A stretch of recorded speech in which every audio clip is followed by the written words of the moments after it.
عظمہ بخاری صاحبہ کا دعویٰ ہے کہ 215 افراد موجود تھے، جس میں اقلیتی مخصوص نشستیں اور دیگر افراد. ابھی سلمان صاحب تو 218 بتا رہے تھے.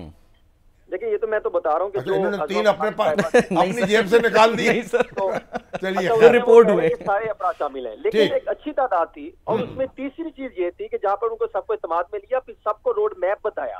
اور اس روڈ میپ کے پیچھے ایک کہانی ہے. شامی صاحب 4 دن سے مسلسل، بلکہ آپ 1 ہفتہ کہہ سکتے ہیں، چیف سیکرٹری پنجاب، آئی جی پنجاب اور دیگر سیکرٹری مکمل ان سے مریم نواز شریف صاحبہ نے بریفنگ لی، پوائنٹس بنائے، اور جن پر کام کرنے کی ضرورت ہے وہ انہوں نے روڈ میپ میں سامنے رکھا کہ میں ان چیزوں پہ کام کروں گی. اب یہ خواتین کی نشستیں اور اقلیتوں کی نشست، ان کا کب اعلان ہو جائے گا؟ دیکھیں اگر تو آج شام کا اعلان ہو جاتا ہے تو کل پنجاب اسمبلی کا اجلاس جو ہے وہ طلب کر لیا جائے گا. تو پی ٹی آئی جو ہے، پی ٹی آئی جو سنی کونسل بن چکی ہے اب جی، اب اس کو بھی اس کے ہاتھ میں خواتین کی نشستیں آئیں گی یا نہیں آئیں گی؟ شامی صاحب میرے خیال میں یہ معاملہ شاید عدالت میں جائے گا یا الیکشن کمیشن کے پاس جائے گا، کیونکہ اس میں کافی ساری کنفیوژن ہے کہ انہوں نے پہلے سنی کونسل نے الیکشن کمیشن کو فہرست نہیں دی تھی، یہ صرف تحریک انصاف کی جانب سے دی گئی تھی. اب اس میں الیکشن کمیشن فیصلہ کرے گا یا عدالت میں معاملہ جائے گا کہ اگر یہ دوبارہ سے دیتے ہیں کہ ہمارے یعنی سنی کونسل جو ہے اس نے تاریخ گزر جانے کے بعد فہرست داخل کرنے کی کوشش شروع کی ہے، اب اس کو اس کی اجازت ملتی ہے کہ نہیں ملتی.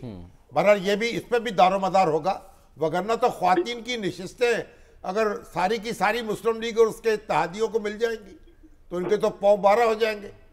دیکھیں شامی صاحب، آج مسلم لیگ نون نے جو مخصوص نشستوں کے لیے جن خواتین کو مدعو کیا، وہ تو ایسا لگتا ہے کہ شاید انہوں نے اندازہ لگا لیا کہ وہ نشستیں مسلم لیگ نون کو مل رہی ہیں، اس وجہ سے ان کا یہ فگر اتنا بنتا ہے 215. ادروائز ان کا اتنا فگر بن نہیں سکتا اتنا.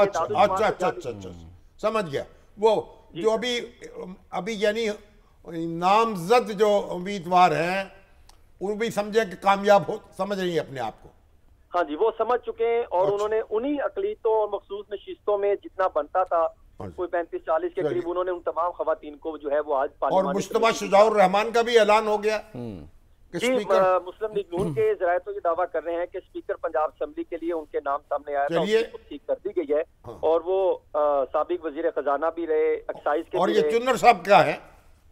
ڈپٹی اسپیکر پنجاب اسمبلی کا نام ظہیر چنا، وہ اقبال صاحب کے صاحبزادے بھاولپور ڈویژن سے تعلق رکھتے ہیں، بھاولپور 9 سے، اور یہ وہاں سے جیتے. ان کا نام جو ہے وہ زیر غور تھا. چلیے بہت شکریہ. چلے بہت بہت شکریہ. مجتبیٰ شجاع الرحمان بھی جی سر بہت پرانے ہیں مسلم لیگ نون کے ساتھ، یہاں میئر تھے لاہور کے میاں شجاع الرحمان، صوبائی وزیر بھی رہ چکے ہیں، ان کے بیٹے ہیں، اور بڑی استقامت کے ساتھ مسلم لیگ نون کے ساتھ وابستہ رہے، اور بڑا دھیمے مزاج کے، بڑے ایک محنتی شخص ہے، دیانتدار آدمی ہے، ایک بڑی فیملی ہے، یعنی بزنس فیملی سے تعلق ہے. ان کا نام سر اس وقت بھی آیا تھا جب شہباز شریف صاحب کے بارے میں کہا جا رہا تھا نا، نواز شریف صاحب نااہل ہوئے تھے، وزیر اعلیٰ، ایگزیکٹلی وزیر وزارت اللہ کے ان کے لیے نام تھا. بالکل. تو بہرحال ان کو بھی مبارک، چنر صاحب کو بھی مبارک. اور اب یہ ہم چلتے ہیں، یہ سر جو مرکز میں مرکز کا یہ طے ہو گیا، رات گئے 11:30 پونے 12 11:30 پونے 12 پریس کانفرنس ہوئی، اس میں اعلان ہو گیا زرداری صاحب صدر مملکت ہوں گے آئندہ، اور شہباز شریف صاحب وزیر اعظم ہوں گے. ان کے ناموں پر اتفاق ہو گیا. یہ کل آپ نے شو میں بھی بتا دی تھی، مجھے یاد ہے یہ بات. اور باقی پھر اسپیکرشپ اور چیئرمین شپ اور گورنرشپ یہ سارے جو ہے یہ بھی آپس میں تقسیم کر لیے ہیں. اب ہماری جو بہن ہے ایم کیو ایم، بہن ہی کہیں گے نا، کیا کہیں گے انہوں؟ سر بھائی ہیں، وہ بھائی ہیں. ایم کیو ایم تو بہن ہے نا. ہاں لیکن ان کے بھائی ہوتے ہیں نا، وہ تو بھائی لوگ بھائی ہو جائیں. ہاں وہ تو سب کے بھائی ہیں. پھٹا ڈالا ہوا سر انہوں نے. وہ یہ کہتے ہیں کہ ہماری گورنرشپ جو ہے ہمارا حق ہے. حق وقت کوئی نہیں ہے. اچھا، گورنر جو ہے یہ مرکز کا اختیار ہے، وہ نومینیٹ کرتا ہے، اس پہ کسی جماعت کا استحقاق نہیں ہوتا. اب نون لیگ لیکن فیصلہ کرے گی. لیکن انہوں نے کیونکہ فیصلہ کیا ہے کہ یہ نون مسلم لیگ جو ہے وہ نومینیٹ کرے گی. نومینیٹ تو حکومت نہیں کرنا ہے، مگر یہ مسلم لیگ نون کو مل جائے گی گورنرشپ. اب وہ جو ہیں ان کے ساتھ معاملہ ہو جائے ایم کیو ایم کا، اور ٹیسوری صاححب جو ہیں وہ ویسے ہی بیٹھے رہیں گورنر ہاؤس میں، یہ ممکن ہے. ٹیسوری صاحب ویسے بڑے سرگرم گورنر تھے، بڑا انہوں نے لوگوں سے رابطہ رکھا، اور ایک بڑی ایک بنیادی ایک تبدیلیاں کی ہیں گورنر ہاؤس کے مزاج میں، اور گھنٹہ بھی لگایا وہاں پہ وہ بجانے کے لیے کہ آئیں لوگ آئے عدل جہانگیری، جی جہانگیر ہو یا نہ ہو عدل تو ہوگا۔ ہوگا۔ لیکن بہرحال انہوں نے کافی ایک رونق جو ہے وہ گورنر ہاؤس میں لگائے رکھی ہے، لوگوں سے رابطہ بھی رہا ہے۔ آئی ٹی کے شعبے میں بڑا کہتے ہیں کہ بڑے سرگرم رہے، ووکیشنل ٹریننگز اور پتہ نہیں کیا کیا۔ ٹھیک ہے، ظاہر ہے کہ گورنرشپ جو ہے، اب زبیر صاحب جو تھے، زبیر عمر، وہ تو بیچارے اب راندہ درگاہ ہو گئے نا، بالکل، مسلم لیگ نون نہ وہ ادھر کے رہے نا، کہ اس میں تو رہ گئے، اس کے یعنی صف اول سے تو وہ رخصت ہو گئے، صف دوم میں، سوم میں، چہارم میں بھی نظر نہیں آ رہے، کچھ روٹے سے ہیں۔ ایسا ہی ہو سکتا ہے کبھی تھوڑا معاملہ سلجھ بھی جائے، تو بہرحال مفتاح اسماعیل والی مطلب کیٹیگری میں شامل ہو گئے نا سر۔ مفتاح اسماعیل سے بھی کچھ کم ہی کیٹیگری ہو گئی ان کی، بدتر ہی ہو گیا معاملہ۔ اچھا سر، ہم آگے بڑھتے ہیں، اور یہ تو مسئلہ ہو گیا اب یہ ہے، ہاں سر، وہ جو بلوچستان والے ہیں نا جی سر، وہاں مسلم لیگ نون کی بھاری تعداد ہے، پیپلز پارٹی سے یا ایک دو ارکان زیادہ ہیں ان کے، وہ بڑے غصے میں ہیں، جام کمال صاحب بھی اور دوسرے لوگ، کہ ہم سے پوچھا نہیں ہے اور طے کر لیا کہ پیپلز پارٹی کو بلوچستان کی وزارت اعلیٰ دیں گے۔ اب وہ اسلام آباد میں آئیں گے، لیڈرشپ سے یعنی شکوے کریں گے، اب کیا اثر ہوتا ہے؟ سر وہاں سے بدلے ایک اور بھی خبر آئی کہ جے یو آئی کی جو بلوچستان میں، یعنی کہ جے یو آئی چاہتی تھی ان سے مسلم لیگ نون کا معاملہ ہو جائے۔ اسحاق ڈار صاحب نے کہا جی بہت دیر کر دی، مہربان آتے گاڑی چھوٹ گئی، ٹرین۔ مولانا جو تھے کچھ غصے میں زیادہ آ گئے، بالکل شریک نہیں ہوئے ساری اس اقتدار سازی سر، میں۔ لیکن آپ کو لگتا ہے کہ مولانا صاحب کو کوئی کوشش کی جائے گی منانے کی، یا ختم ہو گیا معاملہ؟ بھئی سیاست کے کھیل نرالے ہیں۔ اچھا، مولانا سے اب اتنے برسوں کا تعلق بالکل، مسلم لیگ نون کا، پی ڈی ایم 2 میں اس سے پہلے زرداری صاحب سے بڑی گاڑی چھنتی تھی ان کی، تو اب مولانا جو ہیں وہ کیونکہ ان کے پنگوڑے میں بیٹھ گئے پی ٹی آئی کے، ان سے کچھ قربت ہوئی، بڑھائی تھوڑی سی قربت ہوئی، ادھر دوری ہو گئی، تو بہرحال دعا تو ہماری یہ ہے کہ معاملہ ہو جائے۔ اللہ کرے کہ سر مولانا کے پاس دیکھیں نا اسٹریٹ پاور تو ہے نا، یعنی وہ ان کے پاس ہے، اور بلوچستان میں ان کی پارٹی بھی ایک بڑی پارٹی ہے، اگر مسلم لیگ نون کے ساتھ مل جاتی تو حکومت سازی ہو سکتی تھی، لیکن بہرحال یہ فیصلے تو پھر آسمانوں میں ہوتے ہیں نا، زمینوں پہ تو ہوتے نہیں۔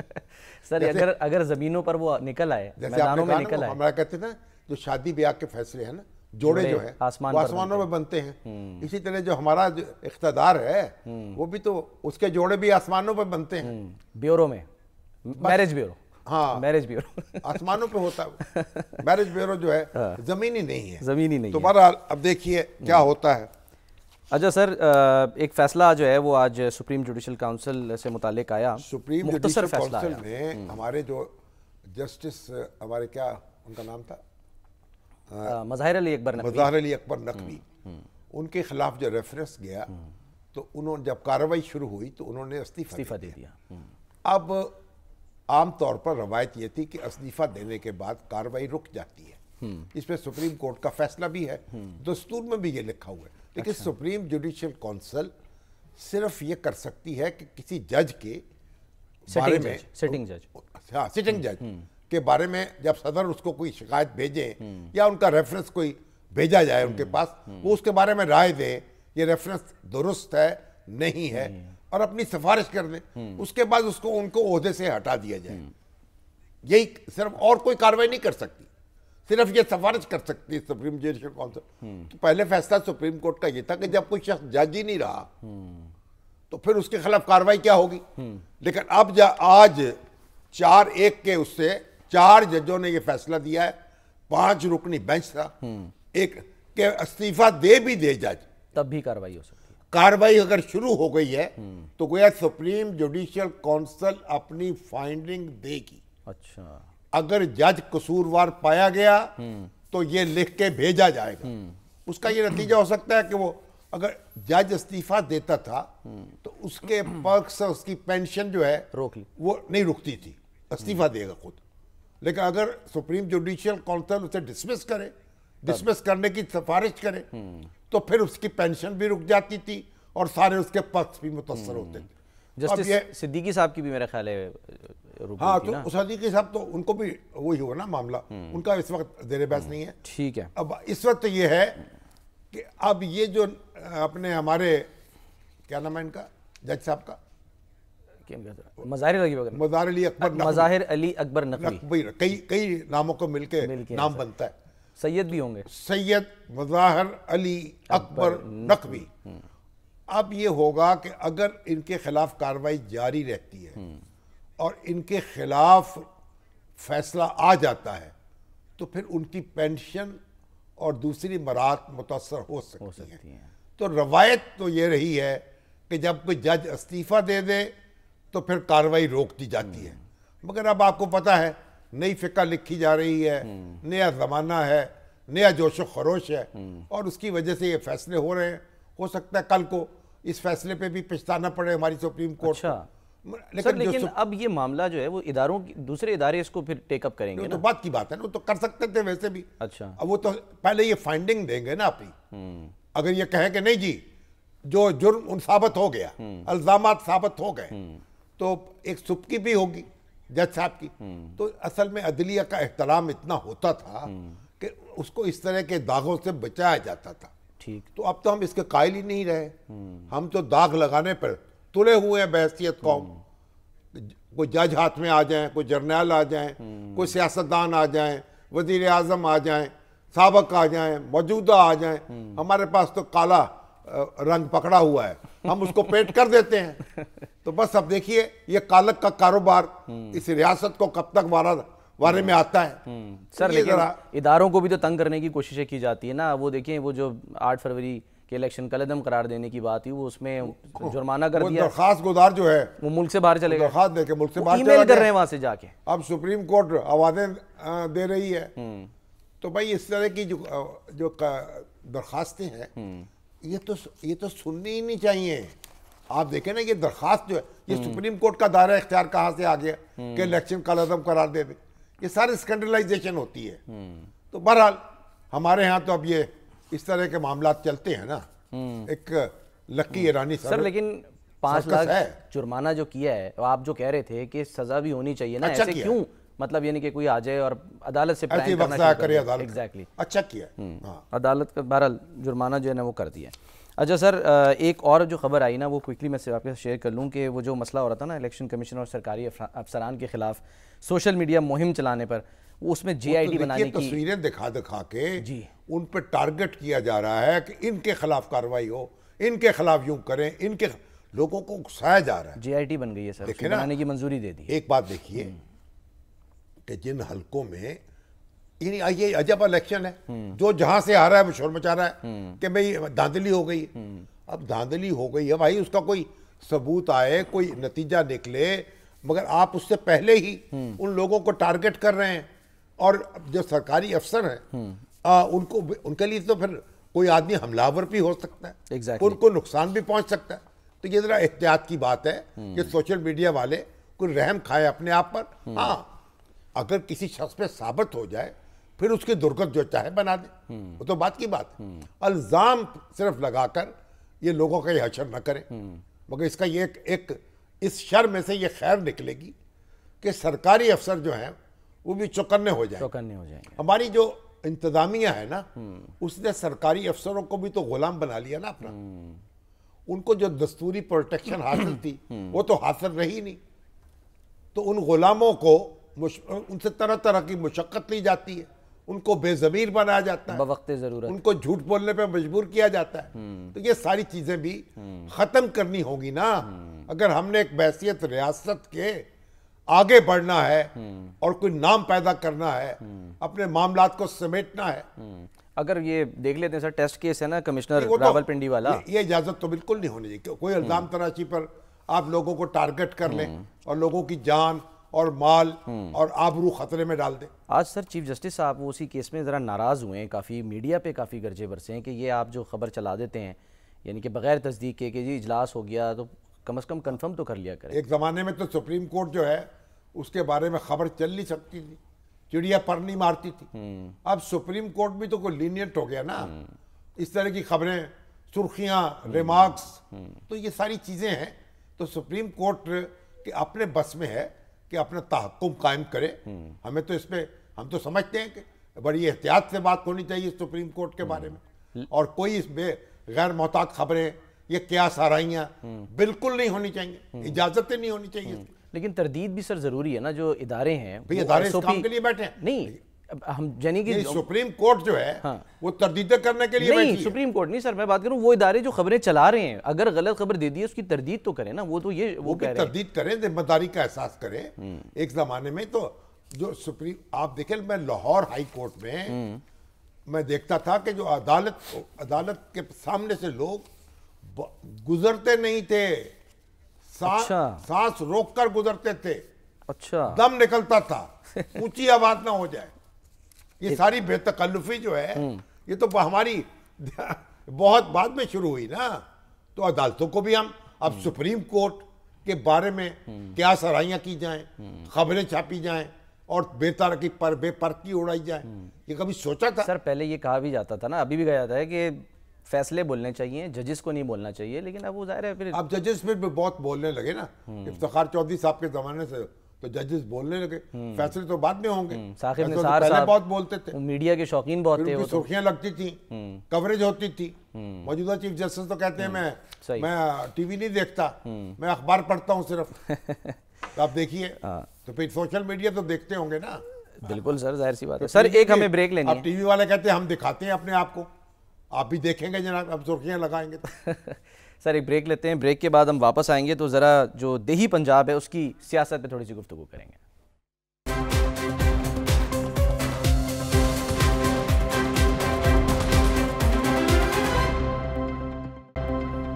ویلکم بیک ناظرین, ہم بات کریں گے اس سیگمنٹ میں دیہی پنجاب کی, کیونکہ ہم دیکھ رہے ہیں کہ جو دھاندلی کے الزامات ہیں وہ اربن ایریا سے بہت زیادہ سامنے آئے, لیکن دیہی پنجاب میں صورتحال کیا رہی, کیا وہاں پر بھی الزامات سامنے آئے. اور جب ہم بات کرتے ہیں اوکاڑا کی, تو اوکاڑا ایک ایسا ضلع جہاں سے صحافت میں, سیاست میں, بیوروکریسی میں جو ہے وہ بڑے نام سامنے آئے.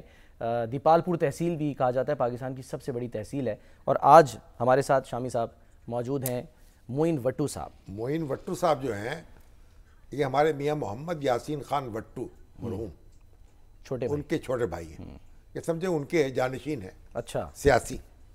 تو وہ تو بڑا. معین صاحب آپ تیسری بار قومی اسمبلی کے رکن منتخب ہوئے جی, 2013 میں, 2018 میں اور 2024 میں, اور 2008 میں آپ صوبائی اسمبلی کے ممبر بنے. جی 2008 میں صوبائی اسمبلی آزاد امیدوار کے طور جی, پر. آزاد امیدوار. پھر مسلم لیگ نون میں شامل ہوئے. ہاں جی, نہیں نون میں 2008 میں ہی شامل ہوئے. 8 میں شامل ہو گئے, بلکہ اس سے پہلے بھی ٹھیک ہے مسلم لیگ نون میں تھے.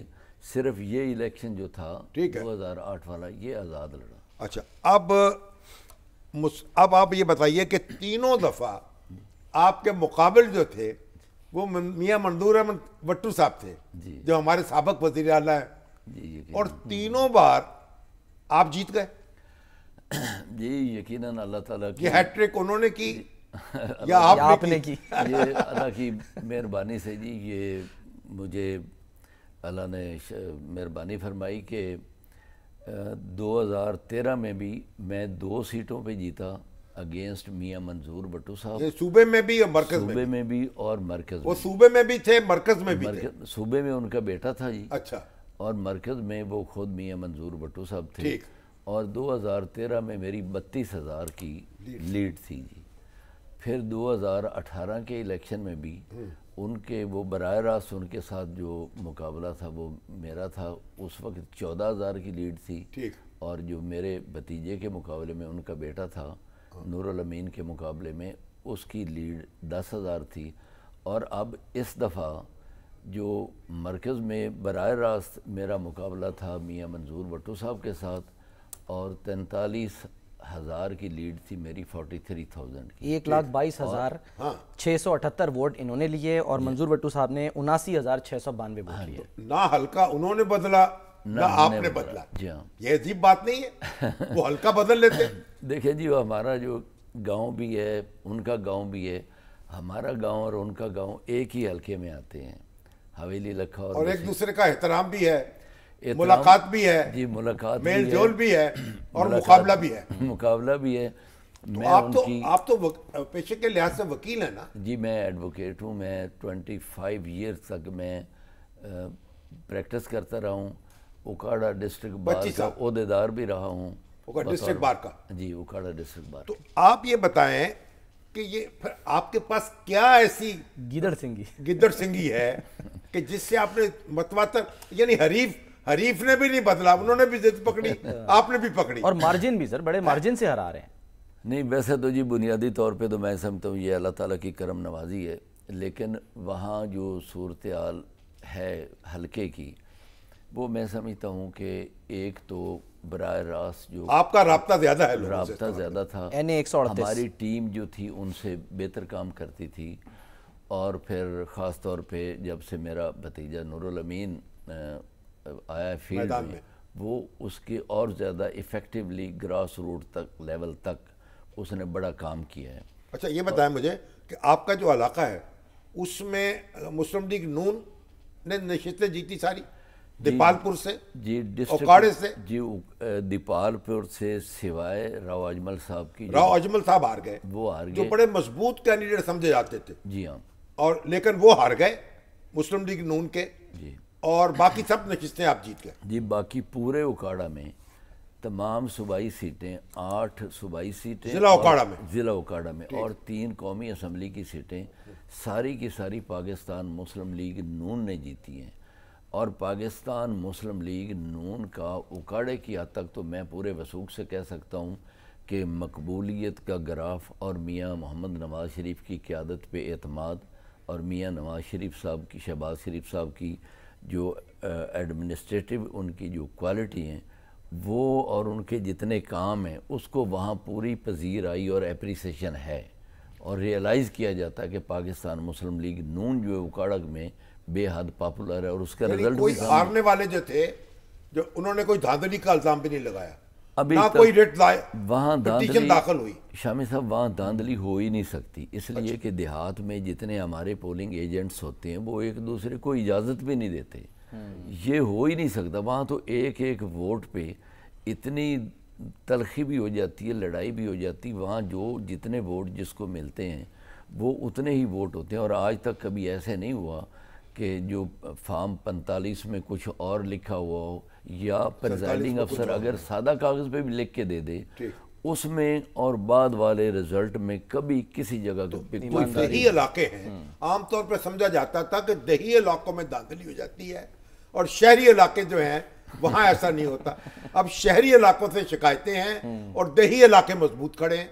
اصل میں تو میں یہ عرض کروں گا کہ جو ہار جاتا ہے نا جی، وہ سمجھتا ہے میرے ساتھ دھاندلی ہوگی، کیونکہ اگر وہ یہ نہ کہے سائیکلوجیکلی تو وہ پھر کیا اپنے آپ کو جواز کیا پیش کرتا ہے؟ نہیں، اب میاں مردو وٹو صاحب بھی کہتے ہیں دھاندلی ہو گئی۔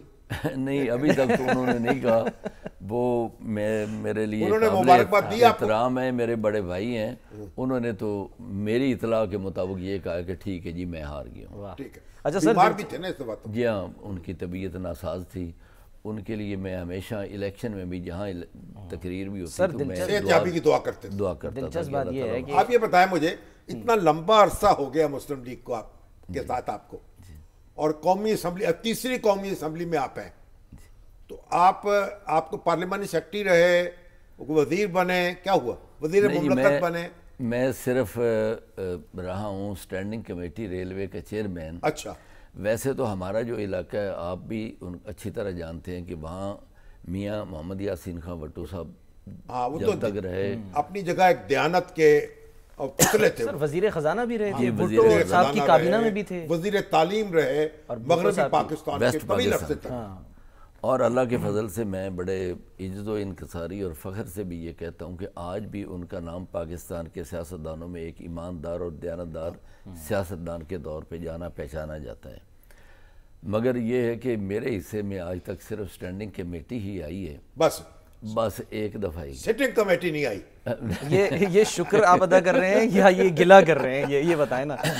نہیں اب یہ دیکھیں جی، وہاں میرے ساتھ وہاں یہ ہوتا ہے، بلکہ میرے مخالفین بھی وہاں الیکشن میں ہمارے وہ اپوننٹ وہ کہتے ہیں کہ جی، وہ کہتے ہیں بھئی آپ یہ جب بٹو آپ صاحب ان کو وزیر بھیج بن دیتے جاتے ہیں، ہیں، ہم تو وزیر بنتے ہیں اوکاڑا سے کون وزیر بنتا ہے پھر دیپال پور سے؟ سر یہ 3 ٹینیئر ہو گئے اوکاڑا سے وفاق میں، ایک اسٹیٹ منسٹر بھی آج تک نہیں بنایا گیا، اچھا بلکہ اتنا مضبوط گڑھ ہونے کے سائیوال باوجود ڈویژن سے نہیں سر بنایا آپ گیا۔ یہ دیکھیں امپورٹنٹ بات سر، پیپلز پارٹی کے تو راؤ سکندر اقبال تھے نا وہاں سے، راؤ سکندر اقبال وہاں سے، بالکل راؤ سکندر اقبال صاحب تھے پیپلز پارٹی کی ہاں طرف جی، سے، ہماری پارٹی کی جنہوں نے جب پھر سے وائلیٹ کر دیا، ہماری پارٹی کلاس نے فیلو تھے پرویز مشرف کے، چھوڑ کے چلے گئے۔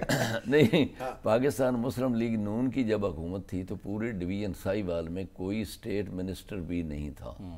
کیا وجہ؟ انہوں نے کہا یہ تو اپنے ہی ہے نا، ٹائم اب ذرا کم ہے، ان کو یہ تو ہمارے ساتھ ہی رہیں گے۔ ہم تو ان کے گھڑے کی مچھلی ہیں نا جی، ہمیں تو وہ اختیار نہیں ہے نا۔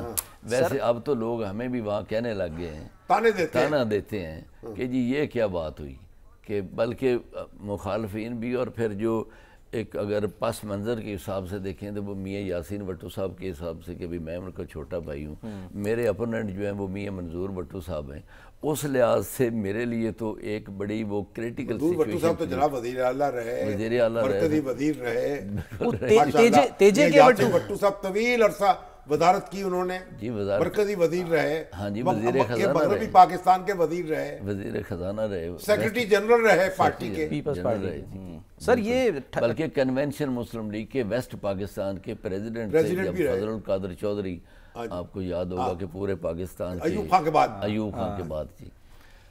تو سر یہ جو منظور بھٹو صاحب کی بات کی، یہ کیا کہلاتے ہیں؟ تیجے کے وٹو، ٹھکر کے وٹو، اور وہ کوئے کے وٹو بھی ہیں بشرا بی بی صاحبہ کے بارے میں؟ جی وہ یہ وٹوؤں کی سب کاسٹ جیسے ہوتی ہیں، صحیح، وہ اسی طرح میاں منظور بھٹو صاحب جو ہیں وہ تیجے کے وٹو ہیں، ہم جو ہیں ہم ٹھکر کے وٹو ہیں، صحیح، اسی طرح بزیدے کے وٹو ہیں، لادو کے وٹو ہیں، اور یہ علاقوں سے منسوب ہے یہ؟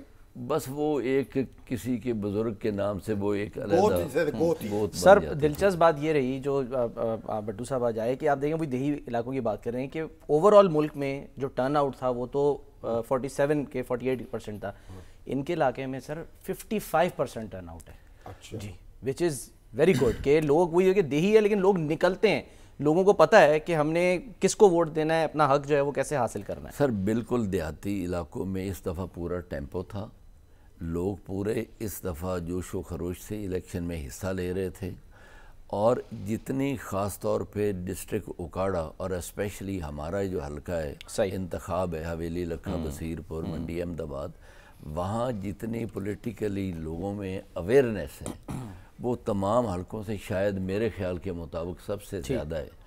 اور دیپال پور تو ویسے بھی تاریخی شہر ہے نا، سر بریک کا ٹائم ہے وہاں، تو ہماری تو جگنو محسن بھی وہاں کی تھی، ہاں جی جگنو محسن، بہو ہے ان کی، چلیں یعنی بیٹی سر ہے محسن صاحب کی، ہاں جی تو وہ کس کے ساتھ تھی؟ وہ ویسے تو آزاد ہی تھیں، اچھا لیکن راؤ اجمل کے خلاف تھی۔ سر مجھے انٹرپٹ کرنا پڑے گا، بھٹو صاحب معذرت کے ساتھ بریک کا وقت ہو گیا ہے، لیکن آپ کا شکریہ کہ آپ یہاں پر ہیں۔ ایک بریک لیتے ہیں، بریک کے بعد واپس آتے ہیں۔